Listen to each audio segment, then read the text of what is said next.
Passive smoking.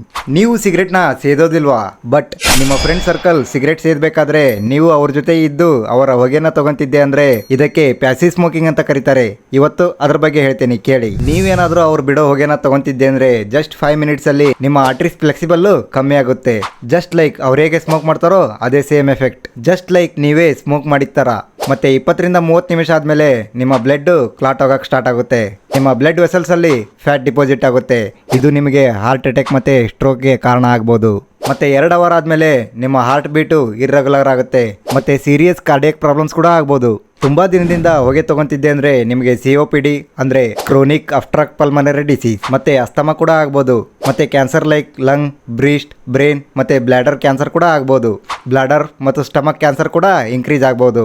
Pregnant ಆದವ್ರಿಗೆ ಇದು ಹೊಟ್ಟೆಯಲ್ಲಿರೋ ಮಗುವಿನ heart rate ಮತ್ತೆ ಬರ್ತ್ ವೇಟ್ಗೆ ತೊಂದರೆ ಆಗ್ಬೋದು. ಸೊ ಇವತ್ತಿಂದ ನಿಮ್ಮವ್ರಿಗೆ ಹೇಳಿ ಸ್ಟಾಪ್ ಸ್ಮೋಕಿಂಗ್ ಅಂತ.